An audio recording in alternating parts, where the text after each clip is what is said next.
सोचो अगर आप अचानक गायब हो जाओ, कोई आपको देख ही ना पाए। क्या ये सिर्फ मूवीज का जादू है या हकीकत बन चुकी है?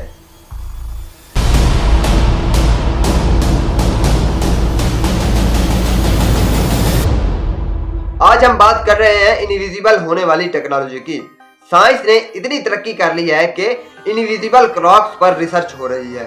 ये टेक्नोलॉजी स्पेशली मेटा मटेरियल्स पर बेस्ड है। ऐसे मटेरियल्स जो लाइट को अपने अराउंड बेंड कर लेते हैं, मतलब रोशनी आप पर पड़ेगी ही नहीं और जब चीज नजर ही ना आए वो गायब लगती है। साइंटिस्ट ने छोटी छोटी ऑब्जेक्ट्स को ऑलरेडी इनविजिबल बनाना टेस्ट भी किया है, लेकिन अभी तक इंसान को पूरा का पूरा इनविजिबल बनाना इतना आसान नहीं है। मिलिट्री और सिक्योरिटी फील्ड्स में भी ऐसी टेक्नोलॉजी का यूज फ्यूचर में हो सकता है। तो क्या फ्यूचर में हम सच में हैरी पॉटर की तरह इनविजिबिलिटी क्लॉक पहन सकेंगे? सिर्फ साइंस फिक्शन ही रहेगी?